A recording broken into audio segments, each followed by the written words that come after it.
put that out the way. All right, so hi. To everyone that's here with us, everyone joining us online, I am Pastor Q Robinson, and I have the honor of pastoring the most amazing church in South Georgia called New Light International Outreach. I am joined by the most beautiful woman on this side of Mississippi, my wonderful wife, Monica Robinson. Thank you, honey. Amen. You want to say something before we move? No, I'm excited. I'm Okay. excited. I'm glad you're excited. I'm a little nervous, but I'm excited too. Anytime I start telling people about business, I get a little bit more nervous and excited, but I love y'all enough to always tell my testimony. So let's talk about it. Absolutely. So we began couples conversations 3 years ago Yeah.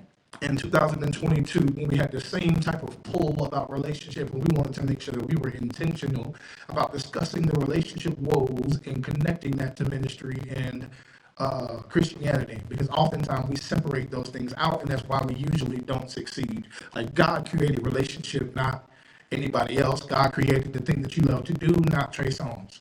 So we want to make sure that we are communicating those things from a place like the pulpit, so you know that that's not just normal, but it's what God designed.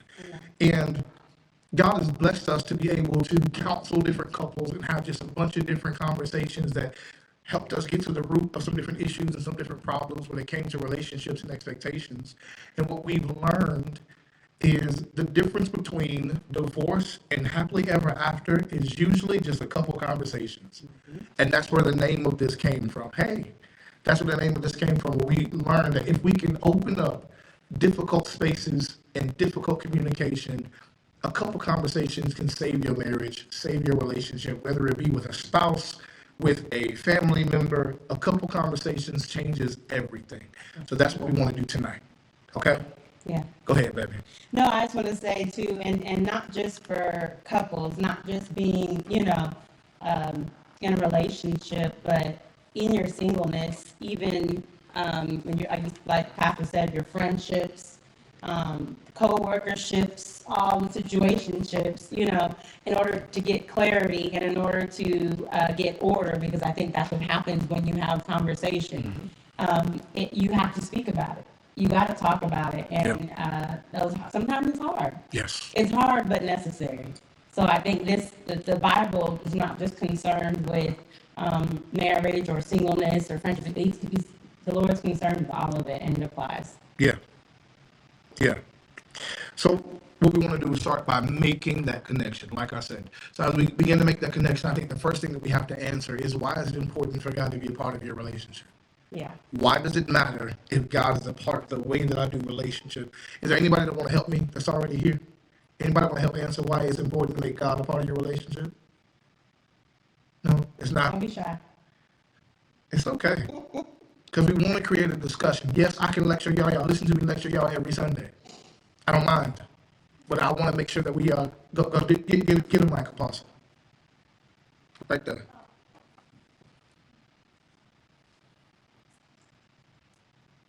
Thank you.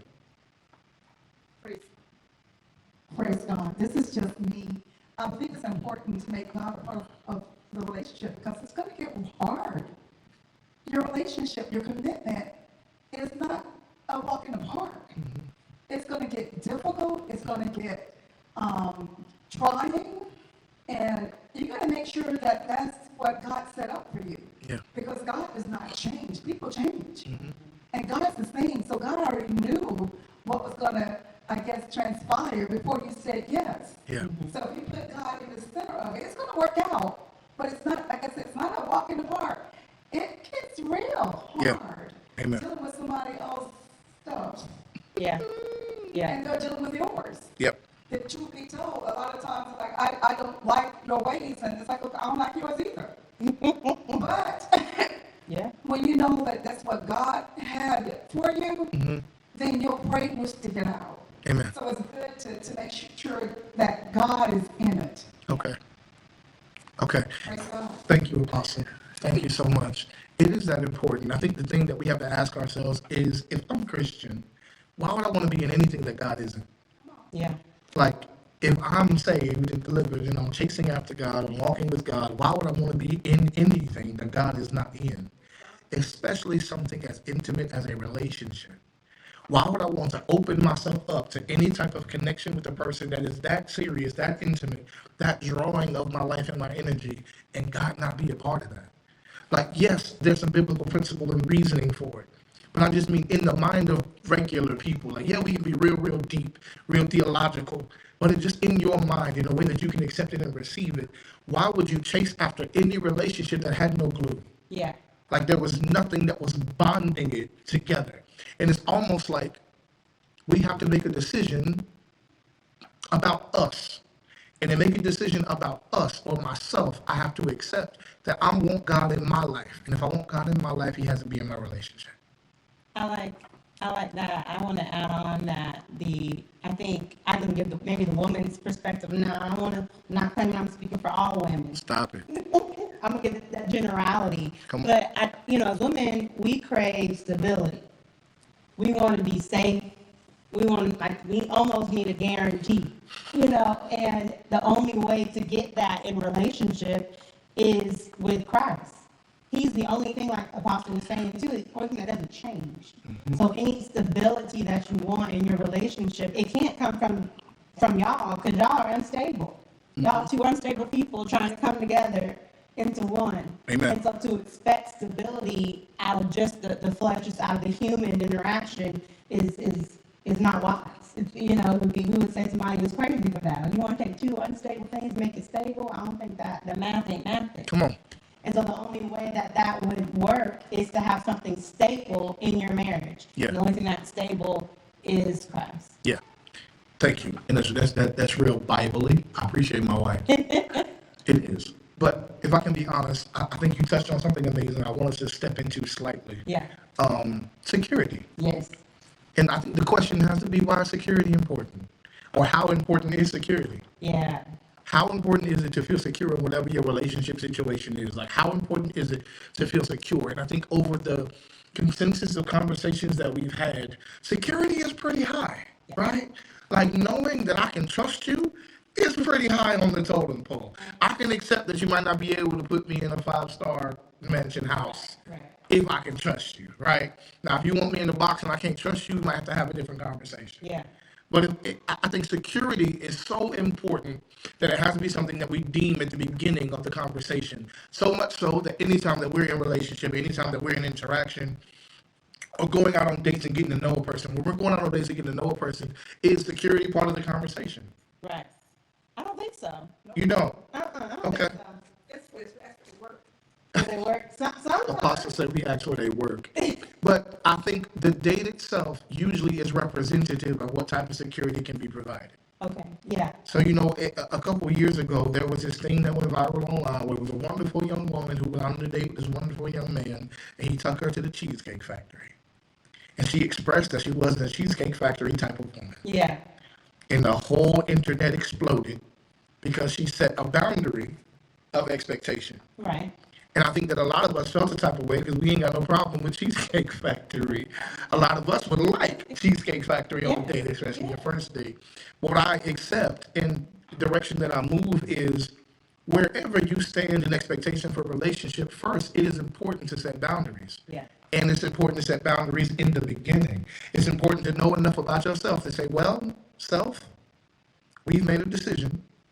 And I don't like the type of people who show me the security of Cheesecake Factory. That's not what I desire in relationship. Now, some people say that we go into a delusional place, and that means we have to have a different type of conversation. But if we're discussing security, we have to talk about how important security is, and I think that we understand the consensus that security is pretty important. And then the conversation I've had with my wife before is whose job is security? Yeah. Anybody want to help me? Whose job is it to create security or being secure? Who, if both of us are partners and we are equal in our relationship, whose job is it primarily to make sure that we are safe or secure? If it's a bump in the middle of the night, all I know is I ain't getting nothing. It's the man. I'm looking around for you. You might even have to be there. I'm gonna call you. Right, you're the protector. Men. Okay. Agreed. I believe, even biblically, It is the job of the male in the relationship to be the one primarily responsible for safety and security. Now, that does not mean if there's a bump in the night that my wife can't also hit somebody upside the head with a frying pan. We really don't It just, do that. I don't. But I'm saying, we're talking to everybody. I'm talking about women. We really don't want to do that. I'm just We saying, got to. you can, baby. But I would imagine in most relationship expectations, if we were married and we heard something downstairs, we would expect that the husband in the relationship would get up and go downstairs. right. But see, to me, that means we have to also address another conversation of we're not really allowed to feel much as the husband. Because if you were asleep and at 2:30 in the morning, we both heard something bang downstairs, right? So my wife is allowed to be like, oh my God, Q, go downstairs. And I have to be like, oh, I can't scream? Okay, I'm going downstairs. I'm not allowed to process fear yet. In that moment, I have to be husband. Yeah. I have a duty to my family and to my wife to be protector. So that's where I get back to what was biblically. When I talk about the expectation that God has on the husband, the expectation that God has onto me, he says, love your wife as I love the church. And if you know even a little bit about Jesus, you know the big thing he did for the church was died. I mean, he was blessed enough to come back, but the big thing he did was died for the church, for his bride.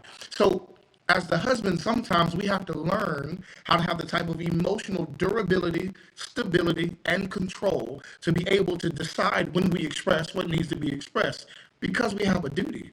You want to My- go there? Go ahead. You want to go there? Sure.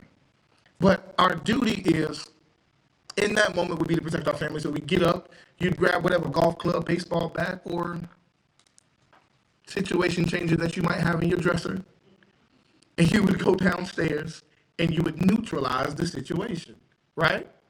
And for me, now because we know how my wife knows how our house runs, if I'm downstairs figuring out how to neutralize the situation and in my peripheral I see her in her nightgown, I'd have a problem. Let me neutralize it, let me give you the hootie hoo, then you can come downstairs, right? But for a lot of us, we have gotten away from what people would call like gender roles or what people would call gender expectations. We have gotten away from those things to our own detriment. And if we remember that, okay, I can feel how I feel, but let's look at what God has for me to do. And this is when we had the discussion of what Jesus did. Would you read that for me, sweetheart? Yes, y'all, we're going to Ephesians 5. And let's go verse 22. We need to read all the way down to 33 just for context. Go ahead. Thank you. All right. Ephesians 5:22. Wives, submit to your own husbands as to the Lord. For the husband is head of the wife, as also Christ is head of the church, and he is the Savior of the body.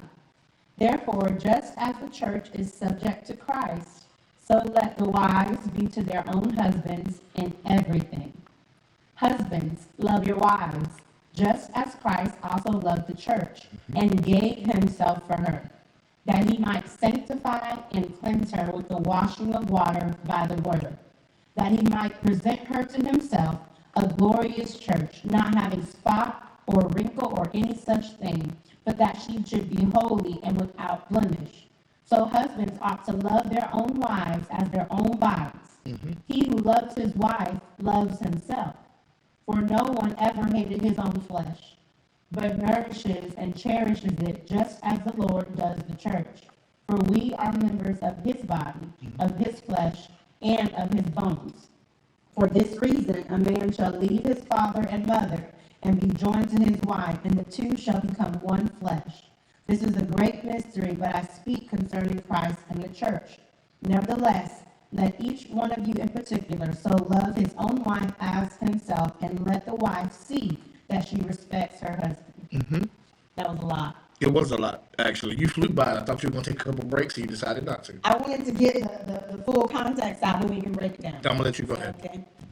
I think that the very gender roles that Pastor was talking about is outlined in this passage.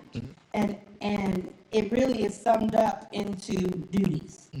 And you said something earlier that that was very profound in that we don't have to like the rules. Correct. We don't have to agree with them. That's it. There's a lot of laws that I don't agree with. Like, I think I should be able to go like 10 over the speed limit. I don't agree. Like 10 over the speed limit. She mean that. She mean that, y'all. And she's saying 10 very gracefully. You know, She I think- believes she should be allowed to go as fast as she can control on the road. Yeah, I'm safe. I'm being safe.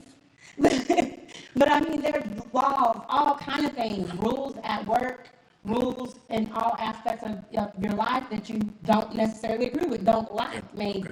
But when your boss tells you to do something, you do it. Yeah.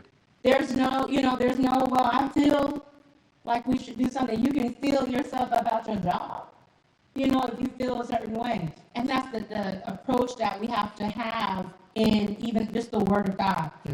He's our boss. God is our boss. Yeah. Regardless whether you like it or not, the rule is set. The standard is set. Yeah.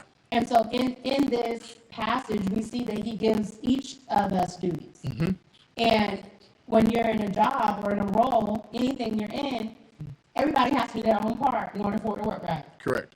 And so if I'm so concerned about my husband doing his duties that I don't do my duties, Yeah. I'm still wrong. Yeah.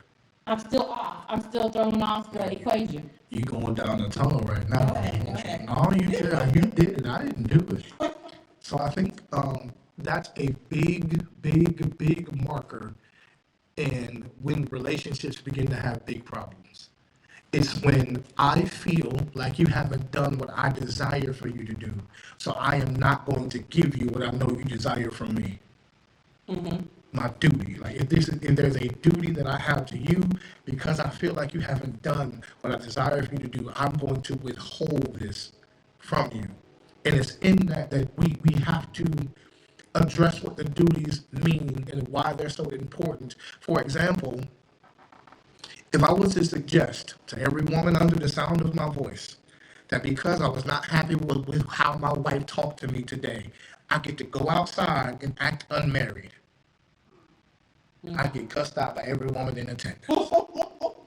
If I was to say, well, I just feel like my wife should have greeted me at the door and she didn't.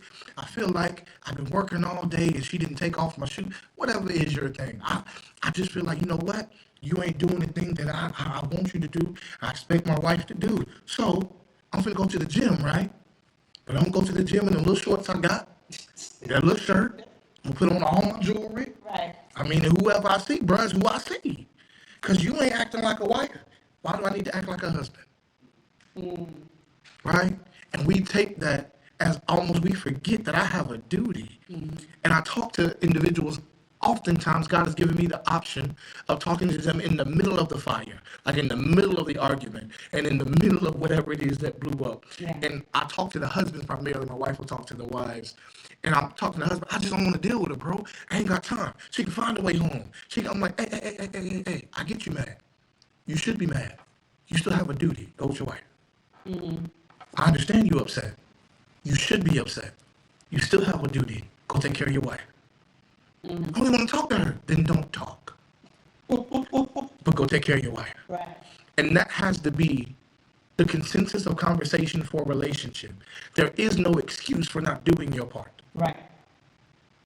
And I think that brings it back to having Christ as the center. Yeah. Is that brings you, literally centers you and brings you back. Because when you're in those situations, you going left or you going right, you going far off from where your mark is. Yeah. And so when you have Christ as your center, Pastor said it earlier, Christ sacrificed. Yeah. He sacrificed. And so if you bring it back, then you understand that if I have him at the center and I keep bringing it back to him, something has to be sacrificed. This flesh has to be crucified. Yeah. If I have to bring it to the cross. Yeah. And I think as women, we might feel a lot, more than most men. Women are sometimes more emotional than we see with our counterparts outwardly. I'm with you. And so having to crucify that, having to bring that to Christ has to be one of our 4 points, has to be our go-to. Sometimes our go-to is nagging and criticism and going to our girls. But having Christ at the center of your marriage forces you Yeah. to remember what it is that you've been called to do. Because, and even in this, when you do all your vows and you do all the pretty stuff and you go to the marriage, you go to the altar. You talk about that too, the altar. Come on. The altar is it's for sacrifice. Yeah. You're literally coming to this altar and giving these vows. And I think about even why vows are the way they are. Why does it say that? Yeah. Why do our vows say till death do us part and for richer? Why say that of all things? Like you're doing a wonderful thing and being married and starting a new life and our covenant with Christ. Why are we talking about being sick and Yeah. bad? You know, all these things. Yeah. And then when you break it down in its literal sense, we realize what it really means when we sign this covenant with the Lord, with Yes. each other. Yes. That we have a duty and obligation to fulfill. Yeah. Yeah. And we're talking just biblically. Biblically, every covenant meant there had to be a sacrifice. Period. If there was a covenant made between two people, two regions, two countries, there had to be a sacrifice made. And I think what we've gotten away from is a lot of people, even when they get married, don't want to read the original vows. They want to make up their own now. I don't want to say that stuff. I want to say, oh, when I met you, you made me feel pretty. And if you keep making me feel pretty, I'll make you feel kingly. Yeah. And we want to write our own versions that we're comfortable with versus saying, listen, for richer, for poorer, Sickness and health, till death. better or worse, like, I'm going to rock with you. But imagine how you would feel in a relationship if you believed somebody when they said, like, for richer, for poorer. I mean, sickness and health. Better or worse, I am yours. And you're my person. And that's the sacrifice that we've made. Well, I've spent my entire life being me, and I'm going to be we from now on. I spent my whole life being me. And what happens when we get discouraged or disappointed about something going on in our relationship is we forget how we turned the me to we, and we turned it back upside down. I'm no longer concerned with how healthy we are. I need to look out for me. I got to make sure I'm okay. I got to make sure I'm safe. I got to make sure I'm happy. I'm whole. We turn the we back upside down. Yeah. That's what we have to fix. That is what God intended to be fixed in advance by giving us his involvement in our covenant. Him being in it meant even when you don't feel like it, do what God said. Right. Right? Erica, why are you such a great wife? Because God said so. No other reason. So sometimes it's no. It's not because he's a great husband. It's because God said so. Because there is seasons where he's the most amazing man I've ever met in my life. There's also going to be seasons when he's not. But the reason that I am the helpmate and the best thing that ever happened to him is because God said so. And in the verse that we just read, I want to lay down like the simple way of swallowing, because there was a lot of information, right? I want to lay down the simplest way of understanding what God was saying. I'll talk to the fellas. You can talk to the ladies. Okay. So for fellas, if you want to know how to interact in relationship, when he says, do what Christ did for his bride, what he's saying is die for your woman. Be willing to die for your woman. And every death is not physical. Right. Some deaths are to your lust. Right. Let it die for your woman, right? The desires and things that you've been chasing and wanting and fighting, let it die for your woman. And be willing to, if it means she lives and she's protected and she's okay and she's secure and she's confident, I'll die in this area. I don't need, we even being married, as long as we have it together, as long as we have, my wife brought something up the other day. She said, I was sitting there the other day and I saw your phone. And I looked at it and this girl thing popped up saying like she was live or whatever. And I felt some type of way. I said, did you? She said, yeah. I said, what's the girl name? She told me. I said, oh, okay. Delete, block. Girl, I ain't got time. I ain't got time. Who? I don't listen. I will kill anything that would destroy what we've built. I will let that die in me. And for a lot of guys, we've developed this pride and we've developed this, I'm the man. Like, that's not your woman. The job of the man is to die. However, the job of the woman is to live. Yeah. So the man, I have to die for my woman, but women, you have to live for your man. Now I'm gonna get. My husband always says that we got the harder Yes. part of that. Because when you die, you know, you just dead. It's over. You ain't got to worry about that. But as women, we're called to give, Yep. to submit. Because anytime you have to submit, you give it to somebody else and saying, hey, what do you think about this? Anything that you do, you submit a paper, you submit whatever, you're submitting it and asking. Yep. You are submitting and you give your suggestions. This is what I got. Yep. What do you think? And that's how you live daily and how we have submitted ourselves to Christ. And so when we're talking about how we keep Christ centered, like you continually have to submit things. Yeah. And when we look at the passage, some people, or not to say people, I'm talking about the girls, the women, we get a little cringy. You know, we get a little uncomfortable about all this submission and stuff because, you know, we got it going on. We got it going on. But Yeah, y'all do. but that's the fault that we fall into as to why we have to continue to go to the cross. Yeah. We have to continue to take it because all the world, everything that we've been taught, all the things that we see out in the media, everything says everything but do this. Yep. Everything but submit. Do it yourself. If you don't have them, I know and hear me roar. I can do everything a man can do and more. And I heard a comedian say that. She was like, shh. Why y'all telling them that we can do all the things that we don't want to have to do that? Like, what? You telling them all of our secrets. Yeah. Yes, I can change the light bulb. You don't need to know that. You know, but it was funny to me because it was so true. Like just because we have the ability to do it doesn't mean that we have to. And having the ability to do something doesn't make it your duty. Yeah. And I think sometimes we have some conflict within ourselves of the things that we can just do on our own, Yeah. and the rule that we're called to do it under. Agreed. Because I could pay the bill on my own. I'm working.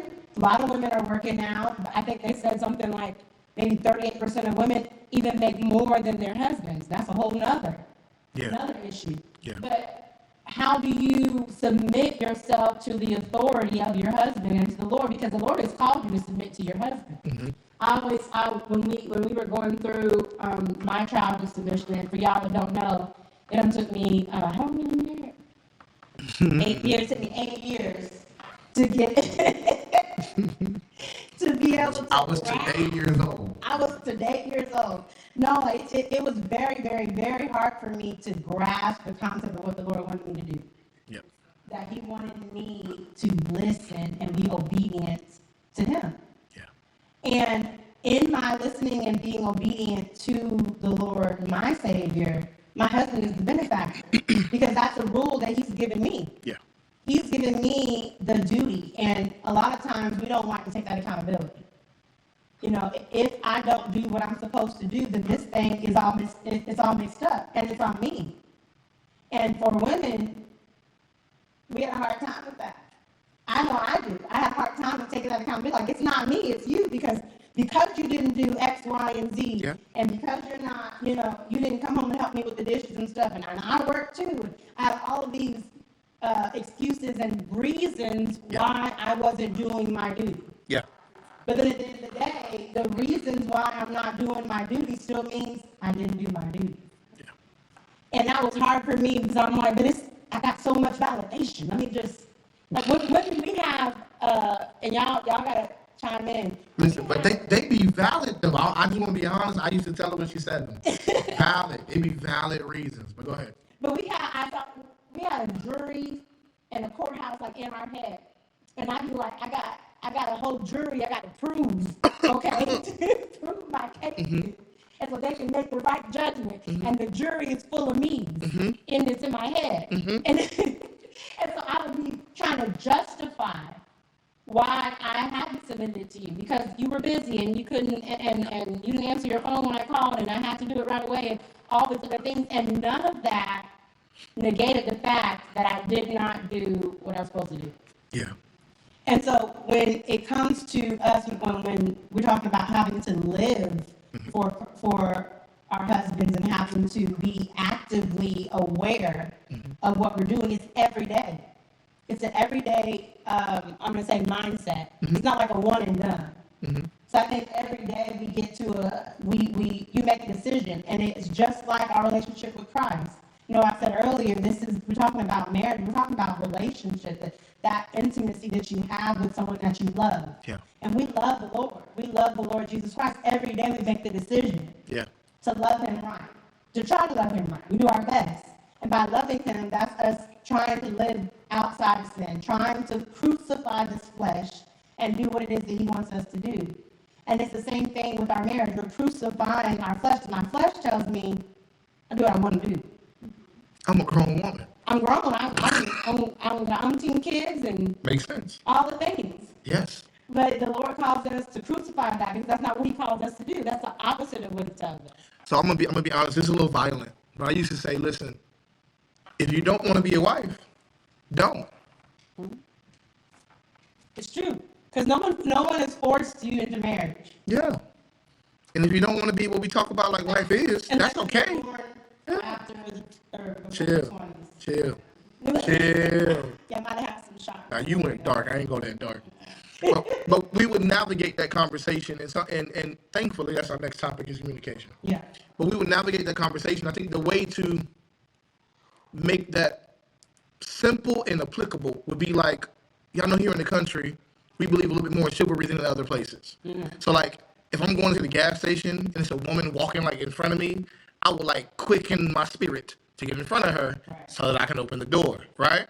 And just so she can walk in. Now, two things have to happen. I have to care more about her, so I will literally start running a little bit to help her. She don't need my help. She knew the door was there when she got out of her car. She was ready for the door, right? Right?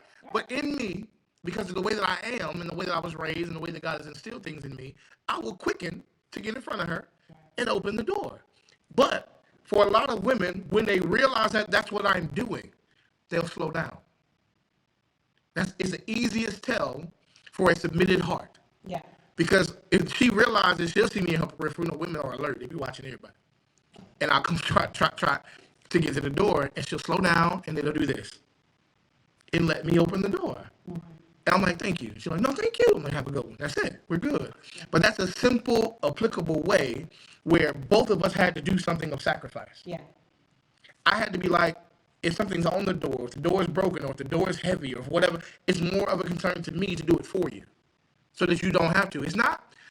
Chivalry is not a reflection of what you're incapable of doing. It's a reflection of what you don't have to do. Yeah. It doesn't mean that we think you can't. It's just that we believe you don't have to. Yeah. And because you don't have to, I'm happy to. But it also means that the other part, the ladies involved, have to accept it's okay for me not to. Yeah. It's all right. Me not having to figure out the answer to problems is okay. I married a man that I trust, and I believe is going to lead my family in the direction I think that's going to help us out. Yeah. So when the man that I chose says left, I turn left. I don't have to say, well, I mean, you sure you want to go left? Because last time we went left was almost right. We could have went right twice. I'm like, why don't we just make 3 rights instead of 1 left? For what? Yeah. Right? Yeah. And there was a couple that we were counseling, and the young lady I was talking to was like, I love him. He just makes horrible choices. And I was like, huh? I just love him, everything about him, the way he interacts, all that stuff, his charisma. I mean, he's a hard worker, but every time it's time for him to make a choice, he makes the most horrible choices, and it boils my gears. And I gotta tell him, because if he listened to me, we make better choices. Because every choice he makes is the most horrible choice. And I'm like, you know you one of them, right? Like, you realize you one of them choices.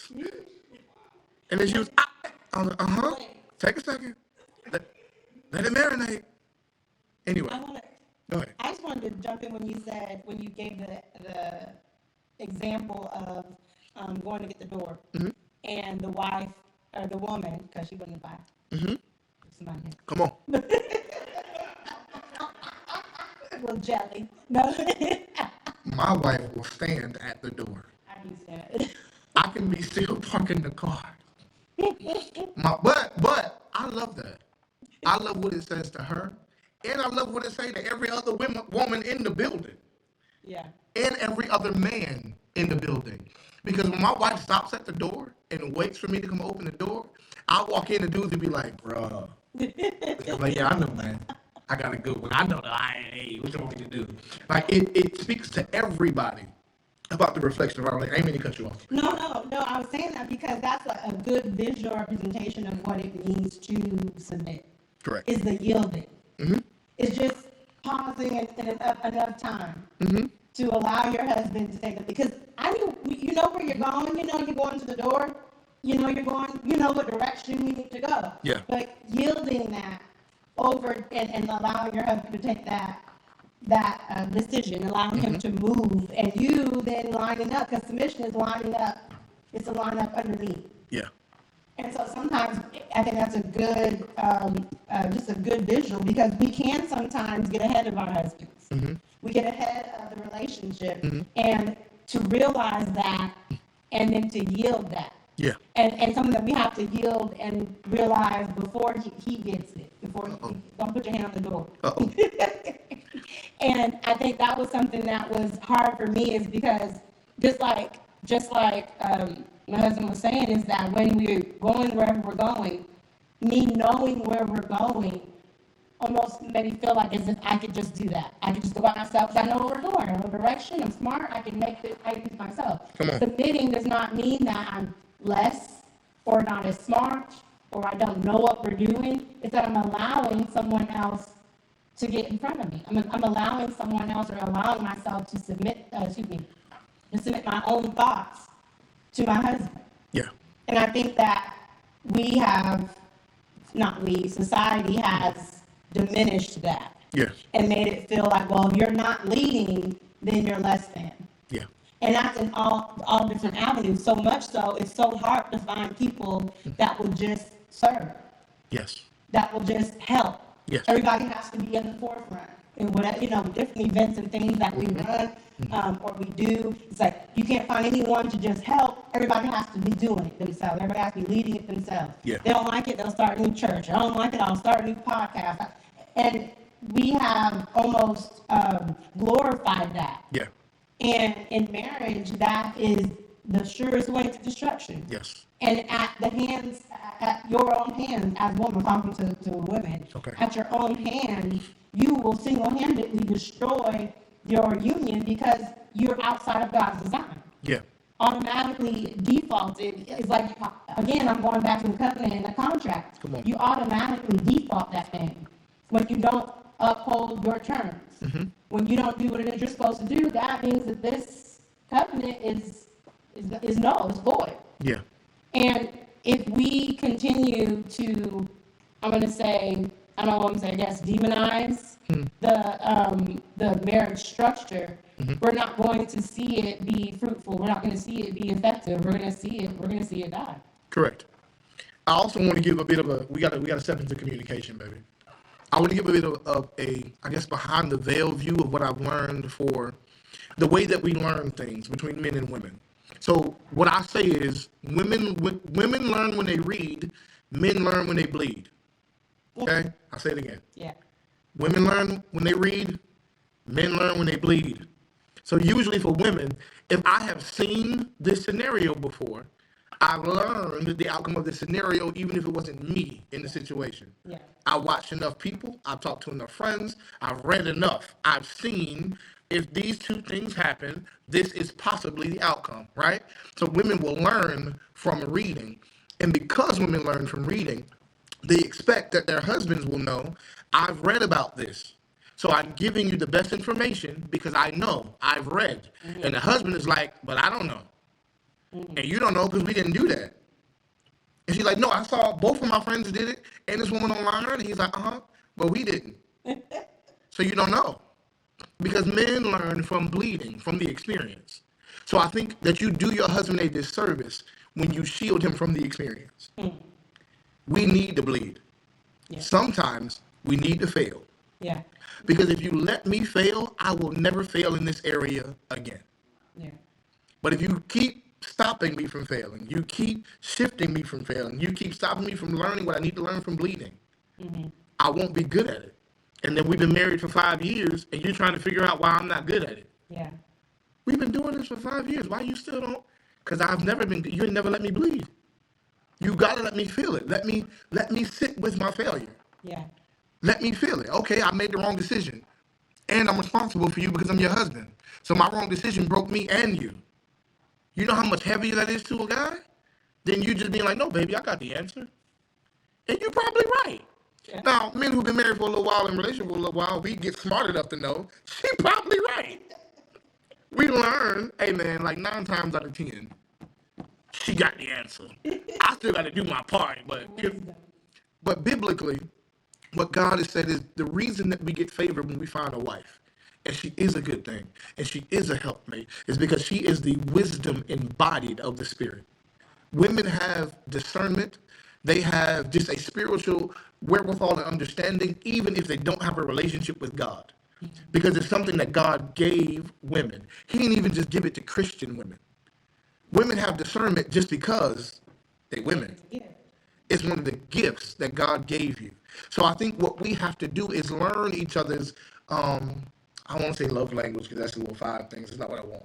We have to learn each other's success language, completion language, of what's going to make us successful. Right.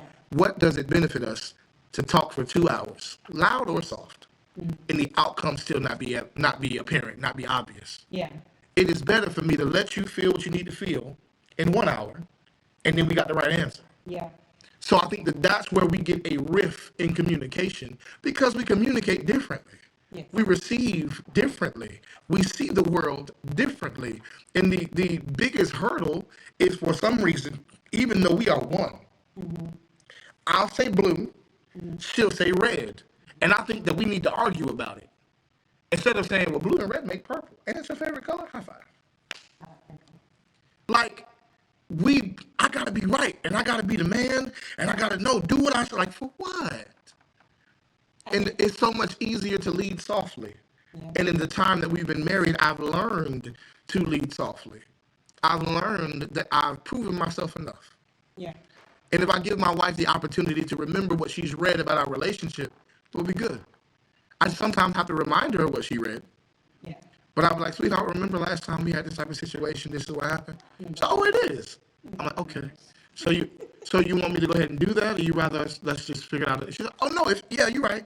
It worked. Were you okay trying that? I think that's what we should do. Well, I support you. That's after the explanation. Yeah, but we've learned, how to communicate in that way. And I've learned that the more information that I give my wife, the less questions that she asks me. Because for a lot of men, we don't like being questioned. Like if I said it, dead it. We don't want to be asked a whole bunch of questions about something we said. But what I've learned is if I just offer up information about what I'm saying, I have a lot less questions, Erica. Like I'm like, you know what, baby, I think we need to move to Texas. And then I say because and keep talking. Whereas for a lot of men, we're like, baby, we need to move to Texas. And then you expect her to start packing bags. But we have to learn how to say, baby, I think we should move to Texas because I got laid off today. Because I got an opportunity there. Anyway, I'm just saying that it's important for us to learn how to navigate communication in a way that's successful for our relationship. And usually that starts with us learning that men need to bleed, women need to read. I think when you even saying that is something that you have to learn as a woman is that sometimes you just gotta duck. Those vows that say for better or for worse. Because if, just like you were using the scenario, if our husbands make a bad decision, we know it affects us. And we don't necessarily bleed, but we be hurt a little bit. And we can't go do what we want to do and shop and, and something messed up. Yeah, I like, you done messed up and, but you mean you got fired because then I had this charge card. Come on. But it affects us. I think it's hard for us as women to, again, step into our role. Because that's a hard situation to be in. When you know the right answer, you know the way to go, but you're required to submit that, and your husband doesn't go the way that you're supposed to go, the right way, right? Yeah. And you are submitted to him, so regardless, you have to follow him. Yeah. I'll preface that with, we're not talking about you going and robbing a bank and doing like, we talking about all that, right? But when your husband, who you have devoted yourself to, who you you know that the Lord has ordained you to be with, who you have asked God for confirmation, all the things. If that's the guy, that's the husband that you're submitting yourself to, we have to remember that this is all God ordained. Yeah. The faults, the goods and the bads, for better or for worse. And we're dealing, again, I go back to a little bit of the beginning, with two unstable persons. The only stability we have is Christ. And we fail daily. Yeah. We fall short. And so for women, us having to allow our husbands to make those decisions, it's painful but necessary. Yeah. Everything that happens in our lives, we know that the Lord is in charge of. He's the center. So we continually stay at the cross. That's another thing I'm taking to the feet of the Lord, for the Lord, and asking Him to give my husband direction, asking Him to, and not only that, but when it is a bad decision, something does go wrong, Lord, help me deal with that. Give me grace. Give me grace for my husband, because truth be told, if you look back, yesterday I made a couple bad decisions in my relationship with you, and how dare me not extend that same grace to my husband. And so I think you have to continually bring yourself and your marriage, you got to bring it to Christ. You got to bring it and remember, you married that man. Like you said, even though, talk about the choices that our husbands made, they chose you. You said yes. Yeah. You said yes, I would go with you. So I always had to come back to that when we would deal with issues in anything, and I was like, hey, he didn't do it the way I wanted him to do it. I'm trying to do it. And I had to remember that, wait a minute, like, I married an amazing man. I married a good man. You know, and he is a man. He's going to make mistakes just like I make mistakes. And trying to hold or shield him from any mistakes, it would be doing a disservice. It's like having a child and never letting them experience anything. They'll never have gain what it is they need to gain. So I'm blocking what the Lord has ordained or has caused lesson to come out of. Yeah. And so I think that was for me, I had to realize somebody's got to duck and bring him there and bring him to God, my Lord. How do I deal with this? Yes. Not, strike him, Lord, because he ain't listening. Because the same thing, if you strike him, guess who's also getting hurt? I think that's the communication thing, is realizing that we are on the same team. Yeah. If we're having an argument or whatever the case is, the communication is the issue. We look at the outcome. What do we want it to be? Because me wants to be right. Yeah. But what do we want? What's the outcome for us? And flipping that upside down is the important part you have to pick. Because if it's me, we lose. You lose. Yeah. The team can't win if it's just you. Anytime you meet in marriage, you're setting yourself up for divorce. Mm-hmm. Anytime that you begin to meet in marriage, you are setting yourself up for divorce. Let me ask you something. What would you say is a success for how to communicate with someone who either won't communicate or doesn't listen? Ooh, a success? Mm-hmm. To communicate with someone who doesn't listen and won't communicate. I think this is a hard question because we over-communicate. You hear my husband talking. He's not talking about. It's one of the questions that was posted. We didn't talk about me. How do I talk to someone who doesn't communicate and they won't listen?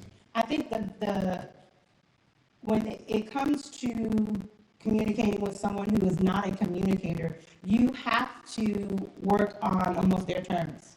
So speak their language. You have to speak their language, right? So like if they're not a communicator, you have to realize, why are they not a communicator? Is it because they're of how you are receiving their communication, or whatever their work, whatever their qualm is? Mm-hmm. So whatever you're arguing over, you're trying to communicate about something, is it because of the way that you submit it to them?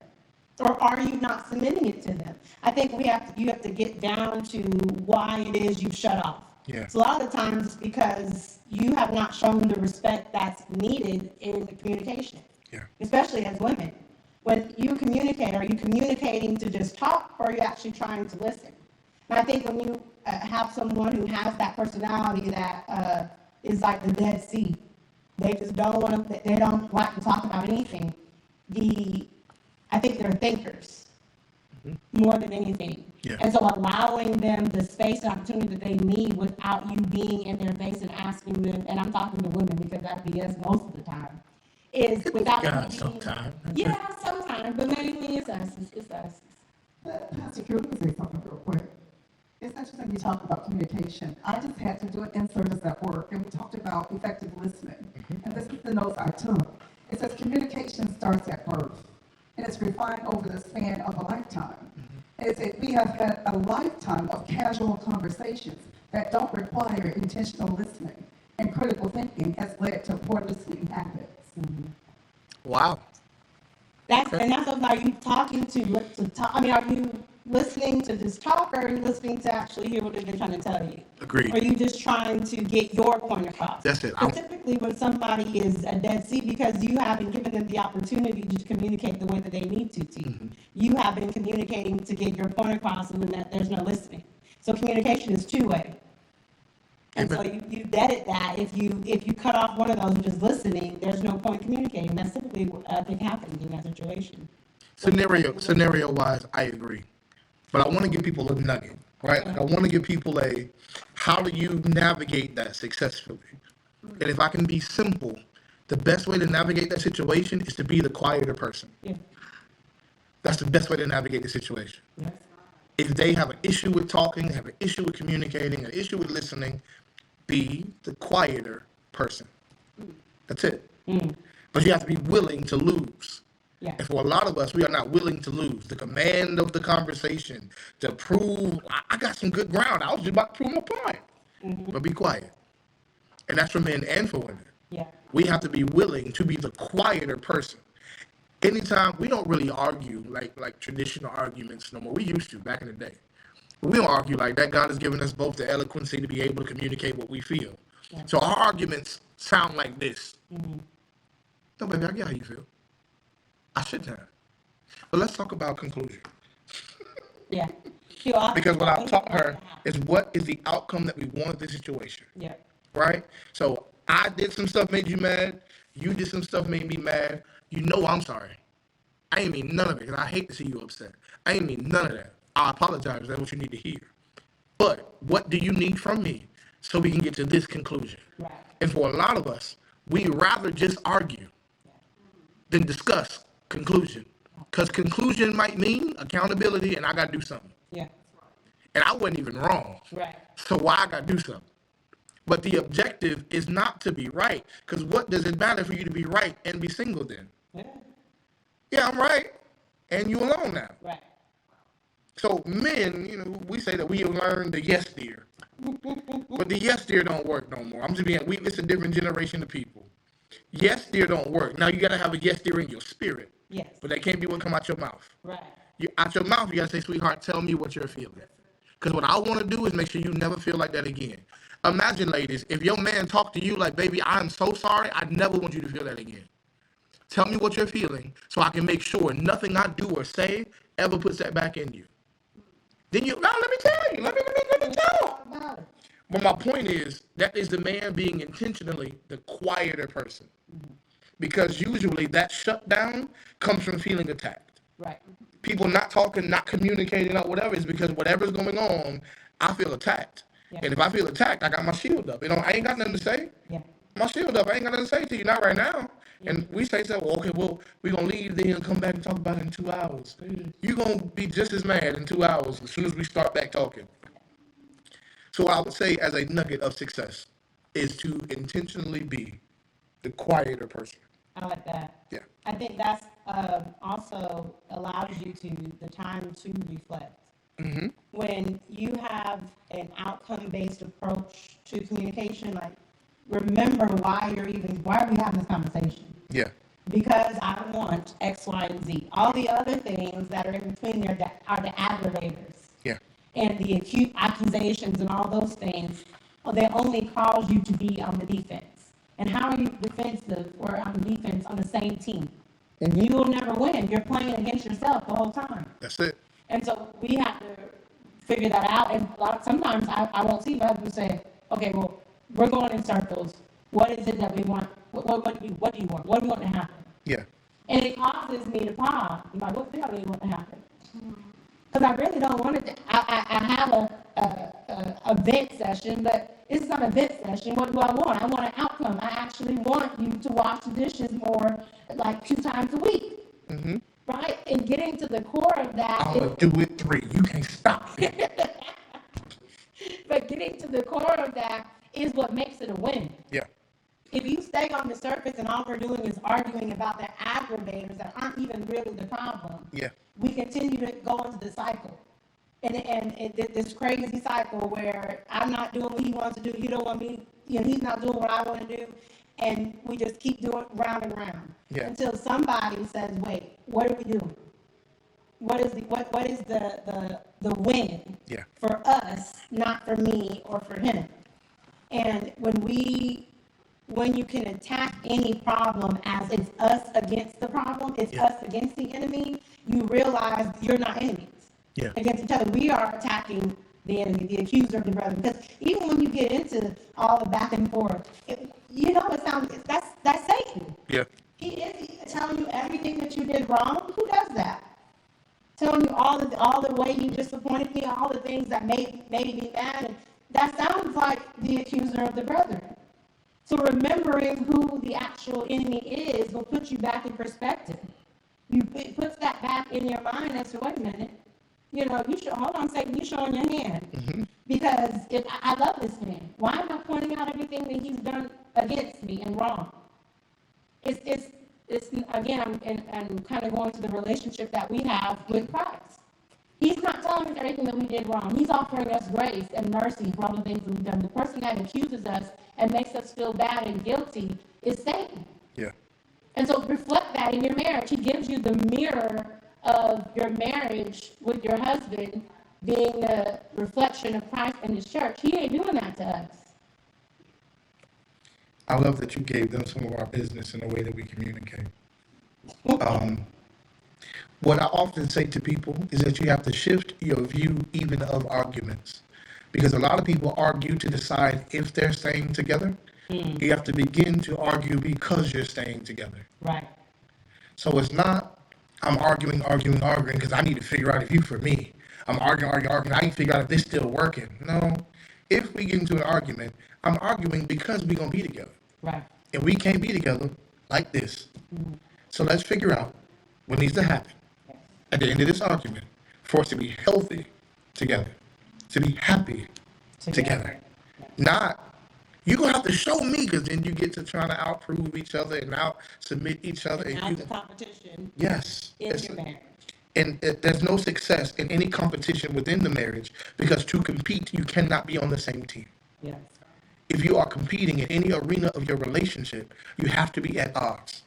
And what we want is to walk together. But how can two walk together? Unless they agree. And what the design is for marriage is, amidst everybody else, we walk together. So even if we don't agree on what direction we walk in, God even gave us an answer for that. If y'all don't agree, leave it up to He. Yep. And the beauty in that is, it's no longer your burden, lady. There we go. Like, God made it His problem. Yep. So right or wrong, His problem. You ain't got to even be concerned with that no more. The responsibility is gone, Yes. the weight is gone, and not the consequence, but the emotional tie to making sure you got it all figured out Right. is gone. That's something that He laid into men and not into women. You don't have to do that.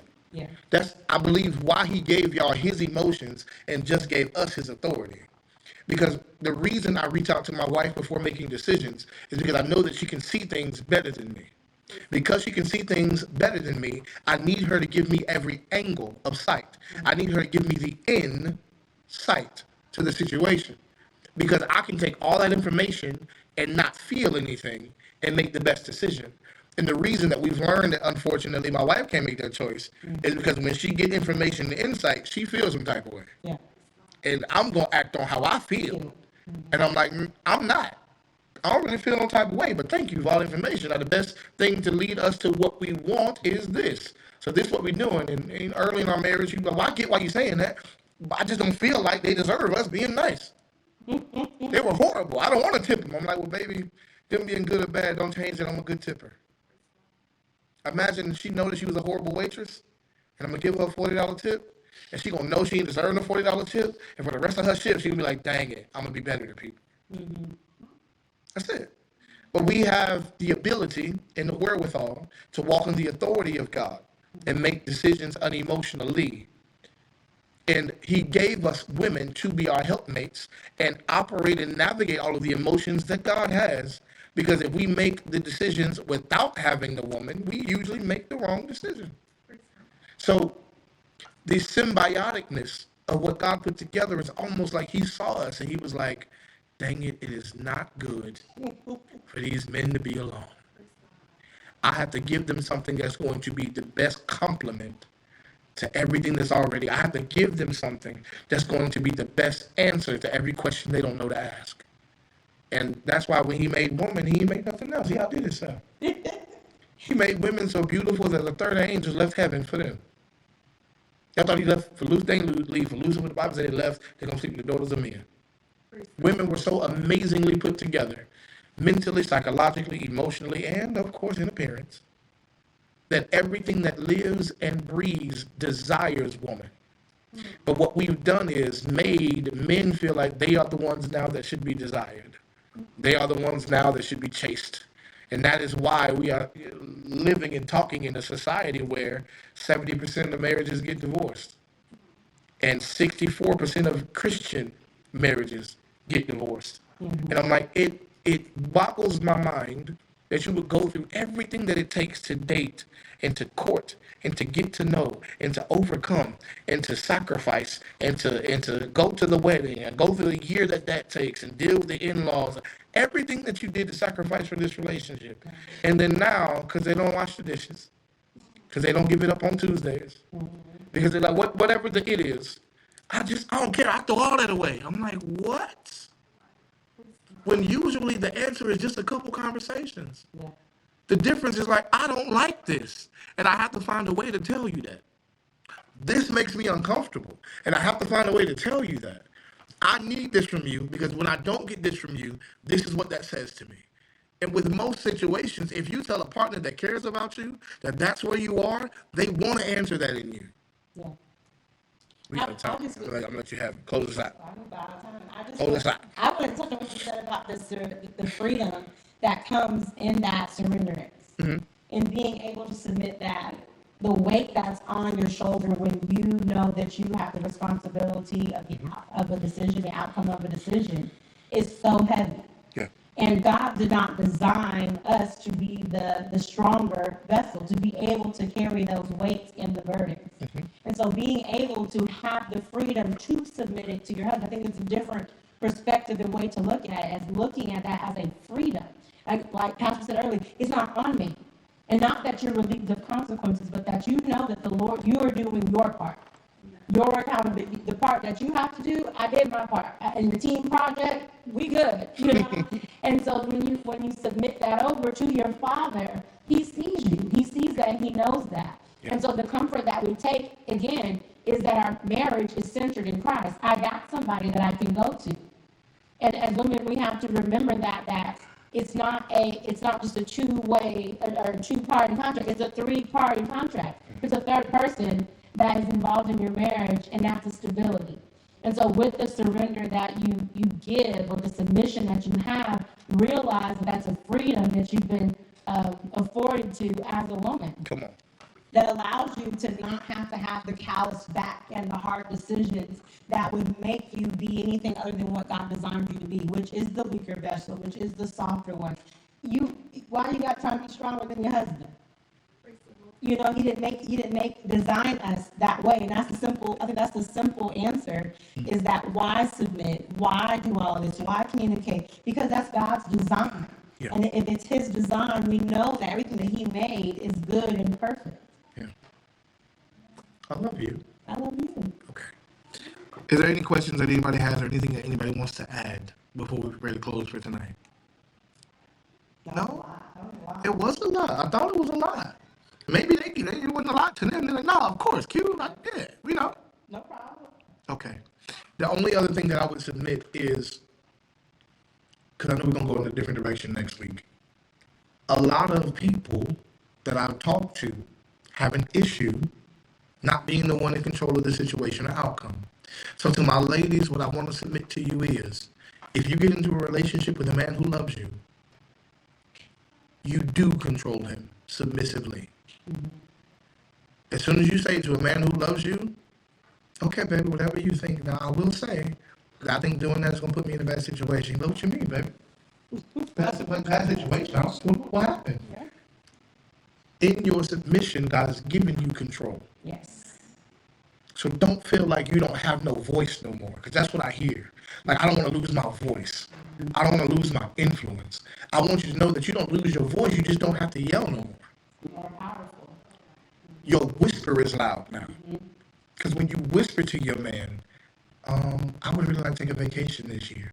He'd be like, okay, well, shoot, let me see if I can get some more hours, see if I can. Your whispers now control the outcome of your situation. You no longer have to be the roaring lion. And you're the only one that can do that. Yes. So to talk about, you having a voice and you having power and influence, you are the only one that can speak to your husband that way. And so to be able to, and not in a manipulative way, but to be able to use your voice in a still and quiet scenario gives more power than it would if you had to shout from the rooftop. So I think that's perfect. I love it. That's it. Did this help anybody? Yeah? We got some nuggets? You didn't get no nuggets. You was in the learning. But did we get any nuggets? We're good? Okay. That was good. Okay, I appreciate y'all. I know that was a lot. Now, next week, we're going to have another couple up here with us. We're going to be able to do a little bit more back and forth, but we want to set the foundation again this week so you know where we're going, the direction that we're taking, and hopefully we gave somebody a couple of nuggets that you can leave here and actually apply to your relationship. I don't want you just saying, dang, they real good at making the word sound regular. Yeah. I really want you to leave here and be like, man, I'm gonna try that. Like, let me see if that works. And then when it happens between now and the end of this month, while we're still doing a couple conversations, listen, come talk to me. Tell me. I want to hear about it, whether it worked or it didn't work. And don't get mad at me because it worked. Okay? No, but I love you guys. I appreciate you. If you do the work, it'll work. Do the work. Amen. Let's close out in prayer. Father, thank you. Thank you for allowing us just to navigate what it is to love each other. Thank you for helping us understand strategies for success when it comes to the way that you've designed us and the relationships that you've empowered us to be in. Please help us restore and ignite love, relationship, and trust into each and every person under the sound of my voice.